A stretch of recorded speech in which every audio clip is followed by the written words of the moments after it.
எனதன்பு கன்னிராசிக்கார நேர்களுக்கு எனதினிய வணக்கங்க. நம்ம இன்னைக்கு வீடியோ பதிவுக்கு முழுமையா போறதுக்கு முன்னாடி முருகரை மனதார வணங்கிட்டு வீடியோ பதிவுக்குள்ள போகலாங்க. ஓ முருகா போற்றி, ஓ முருகா போற்றி, ஓ முருகா போற்றி. எனக்காக்கும் முருகனே போற்றி. நல்லதே நடக்கும், நல்லது மட்டும்தான் நடக்கும். நம்மளுடைய கன்னி ராசிக்காரங்க தலைமை பண்புக்கு பொருத்தமானவங்களா இருக்காங்க. முக்கிய முடிவுகளை எடுக்கும் போது 1க்கு 2 முறை ஆலோசனை பண்ணி தாங்க இவங்க முடிவெடுப்பாங்க. உழைப்பால வெற்றி பெறக்கூடியவங்களா இவங்க வாழ்ந்துகிட்டு இருக்காங்க.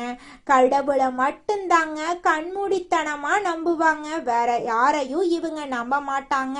மற்றவர்களின் உணர்வுகளுக்கு மதிப்பையும் மரியாதையும் அளிக்கக்கூடியவங்களா இவங்க இருக்காங்க. அழகும் ஆளுமையும் இவங்க கிட்ட அதிக லெவல்ல இருக்குதுங்க. நம்ம இன்னைக்கு இந்த வீடியோ பதிவுல எதை பத்தி பார்க்க போறேன்னு பாத்தீங்கன்னா, நம்மளோட கன்னி ராசிக்காரர்களுடைய வாழ்க்கையில நடைமுறையில இருக்கக்கூடிய சிறிய சிக்கல்களை எப்படி சமாளிக்கிறது, ஒவ்வொரு நாளும் ஒரு பாடம் கற்றுக்கொள்றதன் முக்கியத்துவம் என்ன, எதிர்மறை வார்த்தைகளை தவிர்ப்பது எப்படி, குருவின் வழிகாட்டுதல்கள், நல்ல சக்தியை பற்றி தெரிஞ்சுக்க போறேங்க. கன்னிராசிக்காரர்களுக்கு குருவின் வக்ர நிவர்த்தியால ஏற்படக்கூடிய பலன்களை பத்தி விரிவா இந்த வீடியோ பதிவுல நம்ம தெரிஞ்சுக்க போறோங்க. மரணத்தை பற்றிய எதிர்மறை எண்ணங்களை நம்ம தவிர்க்கணுங்க. மாறாக ஒரு இலக்க நோக்கி நம்பிக்கையோட நம்ம இருக்கணுங்க. எதிர்மறையான வார்த்தைகள் வரும் இடத்திலிருந்து நம்ம ஒதுங்கி வரணுங்க. ஒவ்வொரு நாளும் ஒரு பாடத்தை சவாலாக ஏற்று நிம்மதியோட எந்திரிக்கணுங்க. உலகத்துல யாராவது ஒருவர் நம்மை வழிநடத்தினா நம்ம சீக்கிரமா முன்னேற முடியும். பணக்காரர்கள் வரிசையில இருக்கிறவங்க யாரோ ஒருவரால வழிநடத்தப்பட்டவர்களா தான் இருப்பாங்க. யாரோ ஒருவர் போட்ட திட்டத்தை முடிக்க முடியாம விட்டதை இன்னொருவர் எடுத்து செய்து வெற்றி பெறாங்க. ஒவ்வொரு நாளும் ஆண்டவன் ஒரு பாடம் கற்றுக் கொடுக்கறான். ஒவ்வொரு நாளும் ஒரு பாடத்தை கற்றுக்கொள்ள போகிறோம் என்ற நம்பிக்கையோடு நம்ம எழுந்தோம் அப்படின்னா நிம்மதியா இருக்கலாங்க. குரு தான் நல்ல விஷயங்களை நமக்கு தருவாரு. குரு பகவான் வக்ரத்துல இருந்து மார்ச் 17 முதல் நிவர்த்தி அடைகிறாரு. இதனால ஒவ்வொரு ராசிக்கும் நடக்கக்கூடிய அற்புதமான பலன்களை பத்தி நம்ம தெரிஞ்சுக்க போறோம். குருவின் வக்ர நிவர்த்தியால கன்னிராசிக்காரர்களின் மனதுல பூட்டப்பட்டிருந்த விஷயங்கள் பதிவிறக்கம் செய்யப்பட இருக்கு. பணம் சம்பாதிக்கும் எண்ணங்கள், பெரிய மனிதர்களை எப்படி கையாளறது, உயர்கல்வி பெறது போன்ற எண்ணங்கள் பதிவிறக்கம் செய்யப்பட இருக்கு. கன்னிராசிக்காரங்க ஒரே நேரத்துல 3 விஷயங்களை செய்யக்கூடியவங்க. இவங்க மற்றவர்களின் உடை, நகை போன்றவற்றை கவனிப்பாங்க. இவங்க ஒரு இடத்துல இருந்து சில விஷயங்களை கற்றுக்கொள்ளக்கூடியவங்களா இருக்காங்க. ஒவ்வொரு புதன்கிழமையும் நடராஜரை பிரார்த்தனை செய்யுங்க. நடராஜர் புதனுடன் இணையும் போது உற்பத்தி பண்ணக்கூடிய திறன் உங்களுக்கு ஏற்படும். ஏதாவது ஒரு விஷயத்த சபதமா எடுத்துக்கொள்ளுங்க. நடராஜரிடம் சகஜமா பேசுங்க. 9 வாரம் இப்படி செஞ்சு வாங்க. நல்ல மாற்றங்கள் உங்க வாழ்க்கையில வர்றத நீங்களே உணருவீங்க. கூடிய விரைவில் உங்க வாழ்க்கையில இருக்கக்கூடிய அனைத்து துன்பங்களும் கஷ்டங்களும் காணல் நீரா கரைஞ்சு போயிரும். உங்களுடைய எண்ணங்கள் போல உங்க வாழ்க்கையில நல்லது மட்டும்தாங்க நடக்கும். வாழ்க்கையில பல தொல்லைகள், அழுத்தங்கள், வருத்தங்கள் வரும். அவை நம்மால வர்றது கிடையாதுங்க, பக்கத்துல உள்ளவங்கனால வருது. நல்லவர்களோடு பேசுறது, நல்லத பேசுறது, நல்லத நினைக்கிறது நல்லதுங்க. வாயிலிருந்து வரக்கூடிய வார்த்தைகளை விட மனசுல நினைக்கிற எண்ணங்களுக்கு பலம் அதிகமா இருக்கு. அந்த எண்ணத்தை அறிந்தவன் தான் இறைவன். எண்ணத்துல நல்ல விதைய போடுங்க. நிச்சயமா உங்களுடைய எண்ணம் போல உங்க வாழ்க்கையில நல்லது மட்டும்தாங்க நடக்கும். வாழ்க்கையில் நீங்க சந்திக்கக்கூடிய கஷ்ட நஷ்டங்கள் எல்லாமே இனி வரக்கூடிய காலங்கள்ல காணல் நீரா கரைஞ்சு போகுதுங்க. உங்களோட எண்ணம் போல உங்க வாழ்க்கையில நல்லதெல்லாம் நடக்க போகுதுங்க.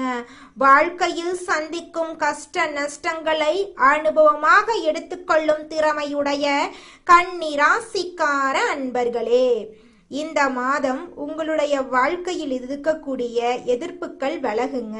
தொல்லைகள் தீரும். வீண் கவலைகள் ஏற்பட்டு நீங்கும். கோபத்தை கட்டுப்படுத்துறது நல்லது. பணவரத்து தாமதப்படும், வீண் ஆசைகள் உண்டாகலாம், கவனமா இருந்துக்கோங்க. தொழில் வியாபாரத்துல வேகம் குறைந்தாலும் திருப்திகரமா தொழில் நடக்கும். கூட்டு தொழில் செய்யறவங்க கவனத்தோட செயல்படுறது நல்லது. எதிர்பார்த்த ஆர்டர்கள் சரக்குகள் வருவதில் தாமதம் உண்டாகலாம். உத்தியோகத்தில் இருக்கிறவங்க மற்றவர்களின் ஆலோசனையை கேட்டு செயல்படுறத தவிர்ப்பது நல்லது. மேல் அதிகாரிகள் மூலம் நன்மை உண்டாகும். குடும்பத்துல இருந்த பிரச்சனைகள் குறையும். எதிர்பார்த்த காரியங்கள் நடக்கும். கணவன் மனைவிக்கிடையே இருந்த கருத்து வேறுபாடு நீங்கும். பிள்ளைகள் விஷயத்துல கவனமும் அனுசரணையும் இருப்பது நல்லதுங்க. உறவினர் நண்பர்களுடன் இருந்த மன வருத்தம் நீங்கி நெருக்கம் ஏற்படும். பெண்களுக்கு வீண் கவலைகள் ஏற்பட்டு நீங்கும். மற்றவர்கள் ஆலோசனைகளை நீங்க ஏத்து நடக்கிறது ரொம்பவும் நல்லதுங்க. கலைத்துறையினர்களுக்கு நீண்ட நாட்களாக இழுபறியாக இருந்த ஒரு வேலையை செய்து முடிப்பீங்க. அரசு தொடர்பான பணிகள் சாதகமான பலன் கிடைக்குங்க. கன்னி ராசிக்கார அன்பு உள்ளங்களே, எண்ணிய காரியங்கள் கைகூடும் சூழ்நிலை உருவாகும். அரசியல் துறையினர்களுக்கு ஆலோசனையில ஈடுபடுவீங்க.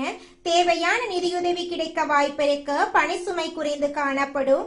நிலுவையில் இருந்த பணம் கிடைக்கும். மேலிடத்துக்கு தேவையானவற்றை செய்து கொடுத்து அவர்களது நன்மதிப்பை நீங்க பெற போறீங்க. மாணவர்களுக்கு எதிலும் நல்லது கெட்டதை யோசித்து அதன் பின் அந்த காரியத்துல ஈடுபடுறது நன்மை தரும். கல்வியில கூடுதல் கவனம் தேவை.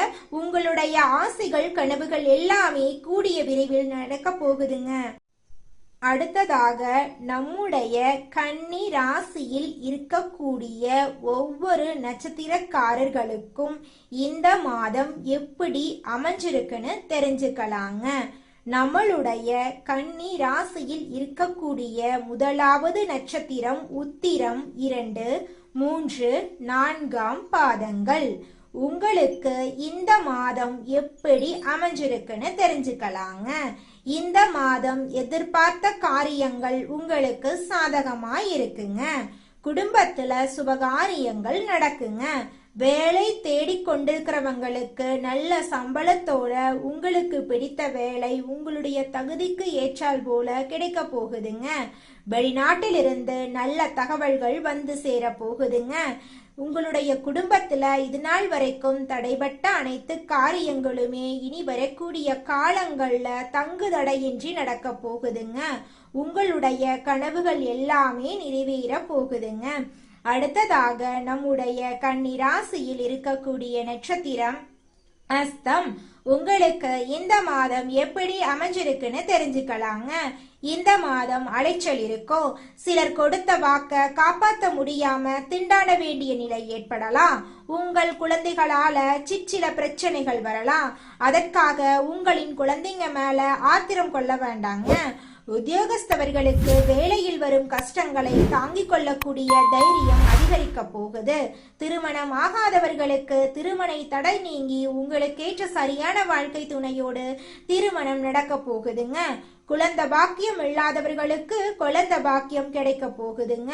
பூர்வீக சொத்து ரீதியாக இருந்த அனைத்து பிரச்சனைகளுக்கும் தீர்வு கிடைக்க போகுதுங்க. உங்களுக்கு வரவேண்டிய பூர்வீக சொத்து உங்க கையில வந்து சேர போகுதுங்க. அடுத்ததாக நம்முடைய கன்னி ராசியில் இருக்கக்கூடிய நட்சத்திரம் சித்திரை 1, 2 பாதங்கள். உங்களுக்கு இந்த மாதம் எப்படி அமைஞ்சிருக்குன்னு தெரிஞ்சுக்கலாங்க. இந்த மாதம் தம்பதிகளிடையே அன்பும் பாசமும் அதிகரிக்கும். கருத்து பரிமாறும் முன்னாடி பொறுமை மற்றும் நிதானம் அவசியம் அப்படிங்கிறத நீங்க உணரணுங்க. திருமணம் ஆகாம அதற்குண்டான முயற்சிகள்ல ஈடுபட்டிருக்கிறவங்களுக்கு திருமணம் இனிதே நடைபெறும். புதிதாக வீடு மனை வாங்க வேண்டும் என்று யோசனை செய்தவர்களின் எண்ணமெல்லாம் இந்த காலகட்டத்தில் நிறைவேற போகுது. புதன் கிழமைகள்ல பெருமாளை வணங்கி 9 ஏழைகளுக்கு புளிசாதம் அன்னதானம் வழங்குனீங்கன்னா உங்களுடைய மனசுக்கு தெளிவு பிறக்கும். உங்களுடைய அறிவுத்திறன் அதிகரிக்கும். உங்களுடைய எண்ணம் போல உங்க வாழ்க்கையில நல்லது மட்டும்தாங்க நடக்கும். எண்ணம் போலதாங்க வாழ்க்கையும். அதனால எண்ணங்களை நேர்மறையா எண்ணுங்க. நிச்சயமா உங்கள் வாழ்க்கை நல்ல விதமா அமையுங்க. என்னால இந்த செயலை செய்ய முடியாது, இந்த தொழிலை தொடங்க முடியாது, இவங்க கிட்ட போய் பேச முடியாது, என் வாழ்க்கையில நல்லது நடக்காது, இந்த மாதிரி எதிர்மறை எண்ணங்களை தவறியும் நினைத்து விடாதீங்க. மாறாக என்னால இந்த செயலை செய்ய முடியும், என்னால இந்த தொழிலை தொடங்க முடியும், என் வாழ்க்கையில நல்லது நடக்கும், என் தொழில லாபம் கிடைக்கும், இந்த மாதிரி நேர்மறையான எண்ணங்களை எண்ணுங்க. நிச்சயமா உங்க வாழ்க்கையில நீங்க நினைக்கக்கூடிய எண்ணங்கள் தாங்க நடக்கும். அதனால நீங்க நினைக்கக்கூடிய எண்ணங்களை நேர்மறையான எண்ணங்களா எண்ணுங்க. உங்களுடைய எண்ணங்கள் நிச்சயமா நடந்தே தீருங்க. நல்லதே நடக்கும், நல்லது மட்டும்தாங்க நடக்கும். கெட்டது அப்படிங்கிற பேச்சுக்கெல்லாம் துளி கூட இடம் கிடையாதுங்க. குலதெய்வம் எங்கேயோ இருக்குது, என்னமோ இருக்குது அப்படிலாம் நீங்க நினைக்க வேண்டாங்க. நீங்க எங்கிருந்தாலும் ஒரு தீபம் ஏற்றி வச்சு அந்த தீப ஒளியில தெய்வங்கள் இருக்கிறாங்க அப்படின்னு நினைச்சு வழிபாடு செய்யுங்க. குலதெய்வமே தெரியாவிட்டாலும் வீட்டில் தீபம் ஏற்றி வச்சு ஏதாவது ஒரு நல்ல நாள்ல குலதெய்வத்தை நினைச்சு வழிபாடு செய்யுங்க. குலதெய்வ வழிபாடு குலம் காக்குங்க, குலம் தலைக்கும். முதல்ல குலதெய்வம், அப்புறம் இஷ்டப்பட்ட தெய்வம், அப்புறம் உங்களுக்கு விருப்பப்பட்ட தெய்வங்க. எந்த கோயிலுக்கு போனாலும் என்ன பண்ணாலும் ஏற்றமில்லை அப்படின்னு நீங்க சொல்லுவீங்க. தினமும் எந்திரிச்ச உடனே சூரிய பகவான நமஸ்காரம் பண்ணுங்க. அவங்களுடைய அனுகிரகம் இருந்தா போதும். மற்ற கிரகங்கள் எல்லாம் சாதகமா இல்லைனா கூட பரவாயில்ல, அந்த சூரியனுடைய பிரகாசம் உங்க வாழ்க்கையவே பிரகாசமா மாத்திருங்க. அந்த வெளிச்சம் உங்களை வந்து சேருங்க. உங்க வாழ்க்கையில் இருக்கக்கூடிய கண்ணீரெல்லாம் கரைஞ்சு போயிருங்க. உங்க வாழ்க்கையில மேலும் நல்லதெல்லாம் நடக்க இந்த பரிகாரத்தை மட்டும் செஞ்சுக்கிட்டு வாங்க. உங்க வாழ்க்கையில நல்லது தாங்க நடக்கும். பரிகாரம் என்னன்னு பார்த்தீங்கன்னா, உங்க வீட்டுக்கு பக்கத்துல இருக்கக்கூடிய முருகன் கோயிலுக்கு வாரத்துல ஒவ்வொரு செவ்வாய்க்கிழமையும் முருகன் கோயிலுக்கு போயிட்டு முருகருக்கு 6 நெய் விளக்கு ஏற்றி முருகர்கிட்ட உங்க வாழ்க்கையில இருக்கக்கூடிய நிறைக்குறைகளை சொல்லிக்கிட்டு வாங்க. கூடிய விரைவில் உங்க வாழ்க்கையில இருக்கக்கூடிய பிரச்சனைகள் எல்லாமே காணல் நீரா கரைஞ்சு போயிடும். உங்க வாழ்க்கையில இனி வரக்கூடிய காலங்கள்ல தடை, தாமதம், கவலை, துன்பங்கள் எல்லாம் வரவே வராது. நல்லது தாங்க நடக்கும், நல்லது மட்டும்தாங்க நடக்கும். நன்றி, வணக்கம்.